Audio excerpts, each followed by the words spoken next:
শ্রী শ্রী রাধারস সুধানিধি গ্রন্থের ৭ নং শ্লোকেতে প্রভুরানন্দ সরস্বতীপাদ বললেন, তন্নো প্রতীক্ষণ চমৎকৃত চারুলীলা লাবণ্য মোহন মহা মধুরাঙ্গ ভঙ্গি রাধাননং হি মধুরাঙ্গ কালিনিধান মা বিভো বিদ্যতি কদা রস সিন্ধু সারম্য। শ্রীকৃষ্ণের দর্শনে যাহার বদনকানি মনোহর লীলা লাবণ্য রাশি এবং ভ্রূনেত্রাদির বিচিত্র ভঙ্গি প্রকাশ হয়, সেই রসসিন্ধুর সার নিরূপণ শ্রী রাধা বদন চন্দ্র আমাদের সমীপে কবে আবির্ভূত হইবেন। শ্রীপাদ প্রবোধানন্দ সরস্বতী পূর্ব শ্লোকে স্বরূপ আদেশে ঈশ্বরীকে নিকুঞ্জ দেবী রূপে অনুভব করিয়াছিলেন। দেবী অর্থে এখানে আরাধ্যা। কুঞ্জে সখী মঞ্জুরি গণের আরাধ্যা অপেক্ষা রসিকেন্দ্রর আরাধনায় সম্মধিক চমৎকৃত। রসিক শেখরের আরাধ্যা, তাই তিনি দেবী। প্রিয়াজির সহিত যখন সুসজ্জিত হয়ে কুঞ্জে প্রবেশ করিলেন, প্রিয়ার প্রীতিটিকে বুকটি ভরিয়া রাখিলেন। কুঞ্জ দেবী রূপে তখন অনুভব করিতেছেন, তাই প্রিয়াজির কিঞ্চিত সেবা করিবার বাসনা। কিঙ্করীর সহায়তায় প্রিয়াজির শ্রীচরণ ধৌত করিয়া সোহাগ বরে পিতাবসনে চরণ দুখানি মুছাইলেন। শ্যামসুন্দরের মন বুঝিয়া কিঙ্করী ফুলদল আনিয়াছেন। শ্যাম জয় প্রেমময়ী বলিয়া শ্রীমতীর চরণে পুষ্পাঞ্জলি দিয়া প্রণত হইয়াছেন। নয়নে গলদয় অশ্রুধারা, পাদস্পর্শ রসোৎসবং প্রণতিভি। প্রণতির দ্বারা শ্রী রাধার পদপদ্ম শ্যাম সুন্দরী রসোৎসব। তৎকালে অনুগত নায়কের বদনকানি দর্শনে শ্রীমতীর যে কি অপরূপ শোভা পেয়েছিল। শ্রীমুখে কত কত সিংহার রসময় লীলার অভিব্যক্তি। মনোহর লাবণ্য রাশি যেন ভ্রূনেত্রাদির বিচিত্র ভঙ্গিমায় প্রকাশ পাইতেছে। উজ্জ্বল নীলমণি গ্রন্থেতে লেখা আছে, মুক্তা ফলেষু ছায়া তরলোম্বনীতাম্বরা প্রতিভাতি জরঙ্গেষু লাবণ্য তদিহুচ্যতে।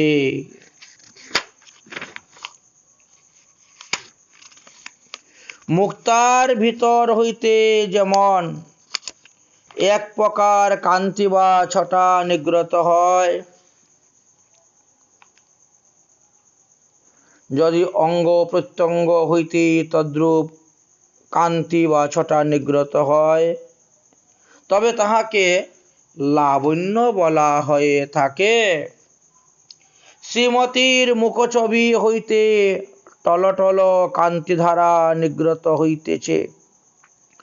ভূ নেত্রাদির কি অপূর্ব ভঙ্গি, ললিতালঙ্কারে বিভূষিতি। বিনাশ্য ভঙ্গি রঙ্গানাং ভ্রো বিলাস সমনোহরা সুকুমারা ভবেদ যত্রং ললিতং তদুদীরিতম। যাহাতে অঙ্গ প্রত্যঙ্গের বিনাশ্য ভঙ্গি, সৌকুমার্য এবং ভ্রু বিক্ষেপের মনোহারিত্ব প্রকাশ পায়, তাহাকে ললিতা অলঙ্কার বলা হয়। আবার শ্রীরাধার বদন চন্দ্র রসসিন্ধুর সার, যেমন ক্ষীরসিন্ধু মন্থনে তাহার সার রূপ সুধা সিন্ধু চন্দ্রের প্রকাশ হইয়াছে, তদ্রূপ প্রেমরস সিন্ধুর সার শ্রীমতী রাধার অকলঙ্ক বদন চন্দ্র। প্রেমরসের এক কণিকার স্ফূর্তিতে ব্রহ্মানন্দী জীবমুক্তগণের মন তৎক্ষণাৎ ব্রহ্মানন্দ হইতে বিরাম প্রাপ্ত হইয়া প্রেমানন্দ লাভের নিমিত্ত বিমুক্তি হইয়া ওঠেন। যস্য স্ফূর্তিলবাঙ্কেন লঘুনা পৃষ্ঠ মুনিনাম মনা। যে প্রেমের অতি লঘু লভাঙ্কুরের স্ফূর্তি ব্রহ্মাদি মুনিগণের অন্তর্মুখী মনকে মোক্ষানন্দ হইতে তাৎপর্য বিরত করিয়া থাকে, হে মুকুন্দ, তোমার সেই প্রেম প্রার্থনে কেই বা সাহসী হইবে? সুতরাং তুমি এই কৃপা করো যেন জন্মে জন্মে আমার প্রেম লাভের স্পৃহাটি হৃদয়ের মধ্যে বর্ধিত হয়। হে প্রেমরসের এক কণিকা এইরূপ প্রভাব যে প্রেমরসের এক কণিকার এইরূপ প্রভাব যে প্রেম এতই দুর্লভ, সেই প্রেম রসের বিশাল সিন্ধুর সারই শ্রী রাধার বদন চন্দ্র। তেজস্ব পদার্থের বিকার আলোকের কিরণে সেই বদন মণ্ডলে নাই, উহাতে আছে মহাভাব রসের অপূর্ব প্রকাশ। চন্দ্রের মতন মুখখানি, কমলের মতন নয়ন, তিল ফুলের মতন নাসিকা, এইরূপ দৃষ্টান্ত সেখানে নিরর্থক। মহাভাবকে ভাব দিয়ে বুঝিতে হইবে, ইহাতে অন্য কোনো ভাষা নাই। প্রেমের মূর্তি হলেন শ্রী রাধা, কৃষ্ণ বিলাসে তাহার সৌন্দর্য,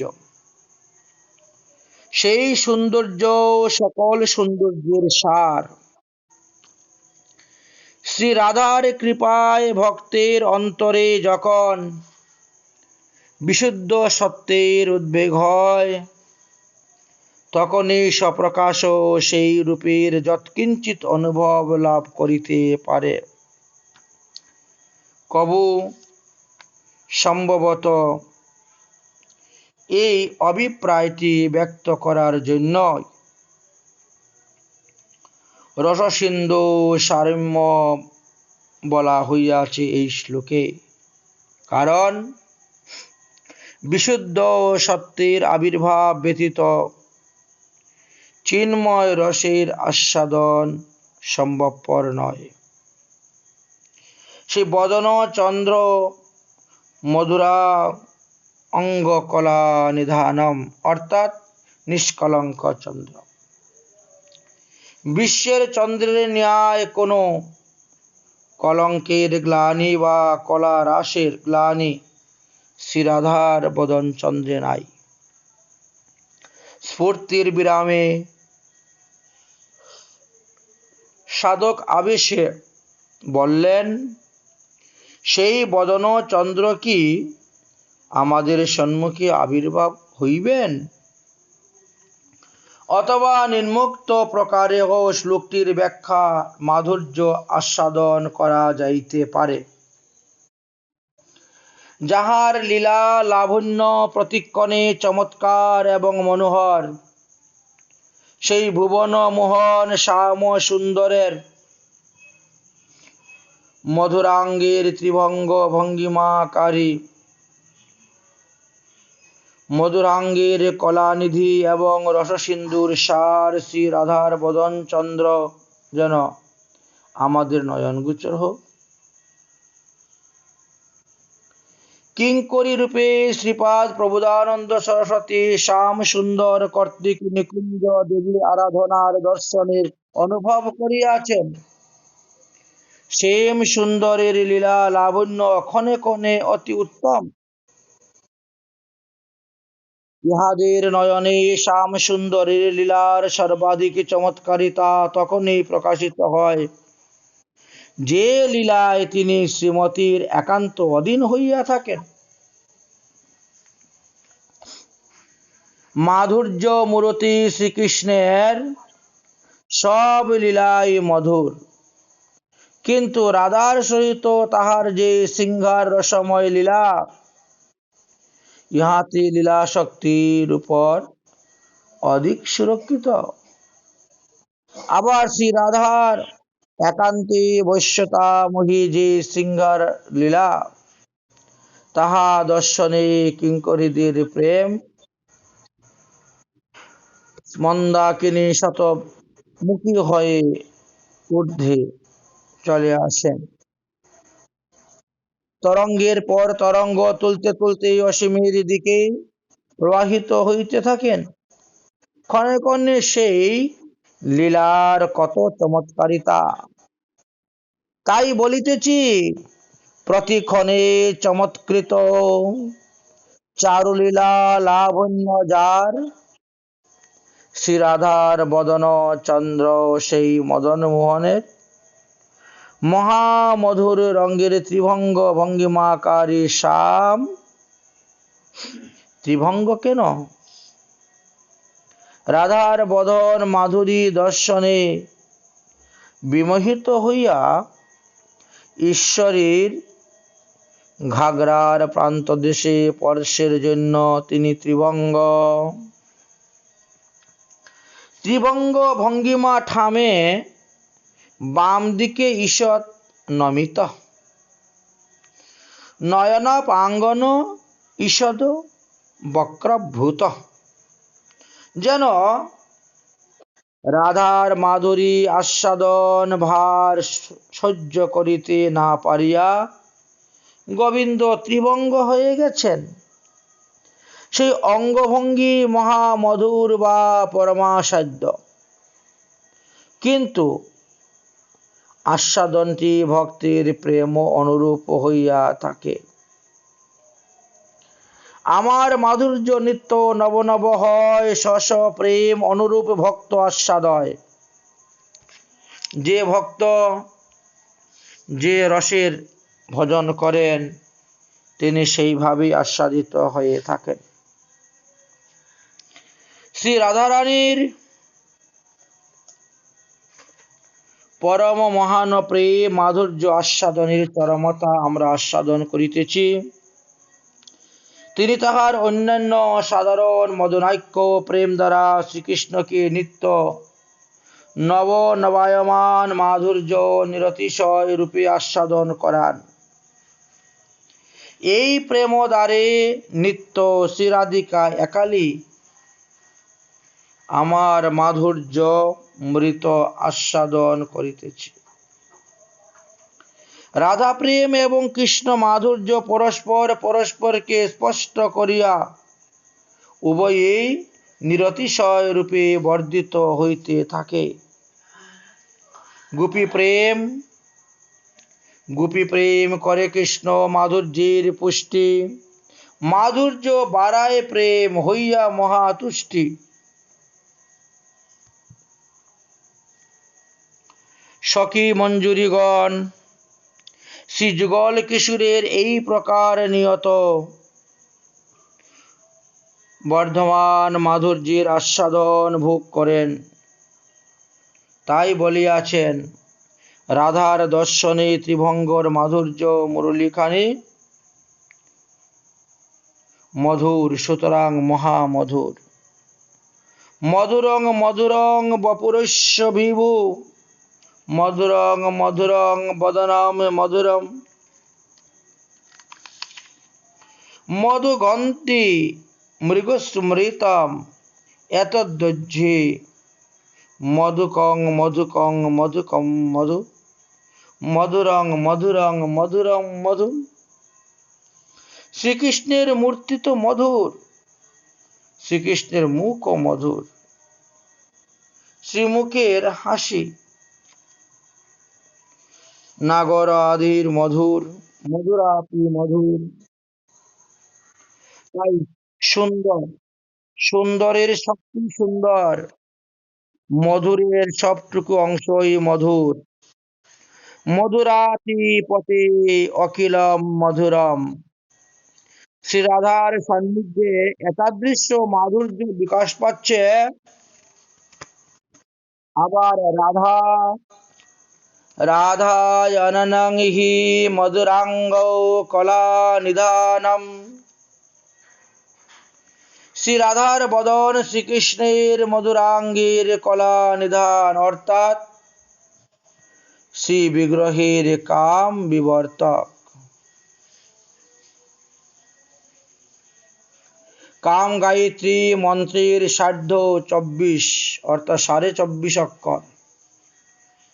এই মন্ত্রের 24.5 অক্ষরগুলাকে চন্দ্ররূপে যে শ্রীকৃষ্ণের অঙ্গ প্রত্যঙ্গে বিরাজিত, অর্থাৎ যিনি মধুর অঙ্গ প্রত্যঙ্গে চন্দ্রলোকের বিশ্বকে কায়েম করিতেছেন, শ্রী রাধার বদন দর্শনে সেই কৃষ্ণের কামবেগ বিবর্ধিত হইতেছে।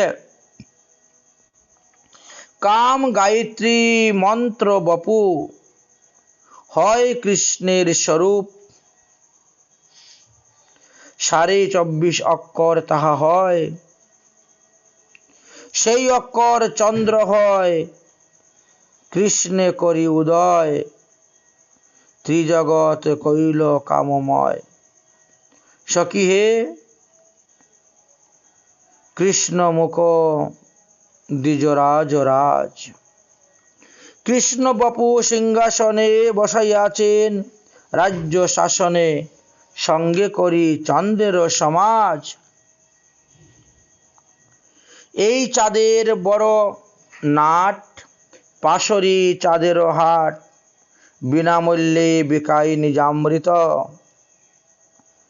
কাহু স্থিত জ্যোৎস্নামৃতে, কাহাকে অদরামৃতে, সব লোকে করে আপ্যায়িত।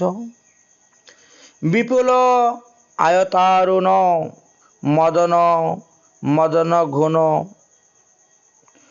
মন্ত্রী যার এই দুই নয়ন, লাবণ্য কেলি সদন, জননেত্রী রসায়ন, সুকময় গোবিন্দ বদন।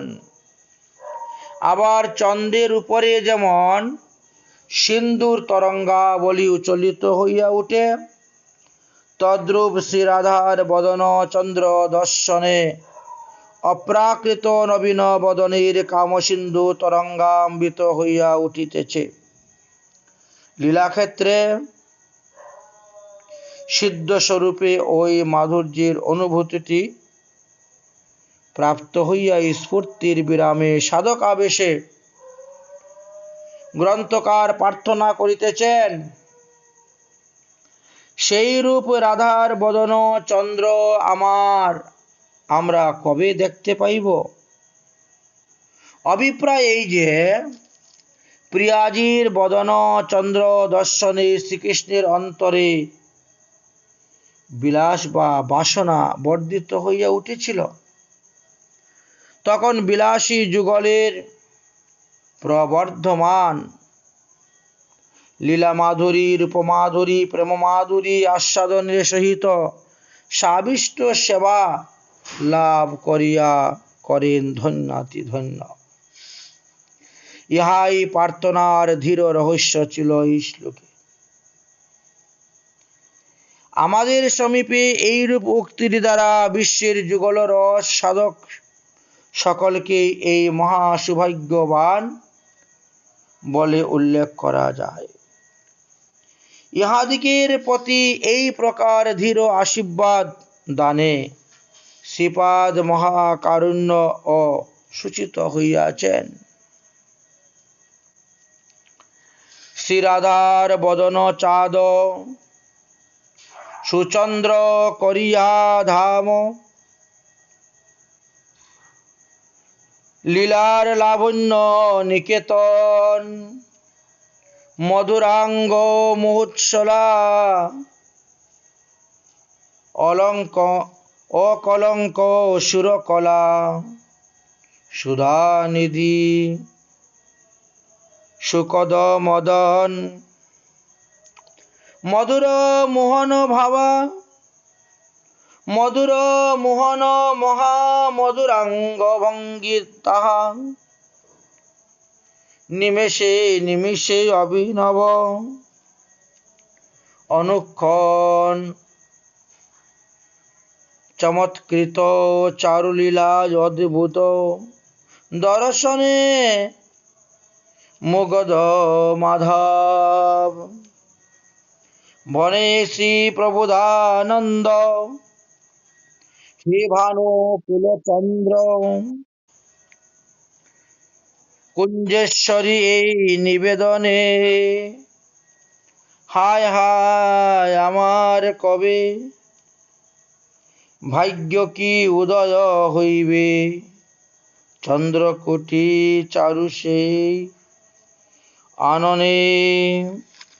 এইভাবে প্রবোধানন্দ সরস্বতী পাদ শ্রী শ্রী রাধা গোবিন্দের চরণে তিনার প্রার্থনাগুলাকে জ্ঞাপন করলেন। আমরাও এইভাবে রাধারস সুধানিধি গ্রন্থের 6 নং শ্লোক এবং 7 নং শ্লোক আস্বাদন করলাম। শ্রীমৎ মহাপ্রভুর কৃপা হলে আগামী কল্য 8 নং শ্লোক আস্বাদন করব। আজকের মতন ভাগবতীয় কথা আমাদের এখানেই বিশ্রাম।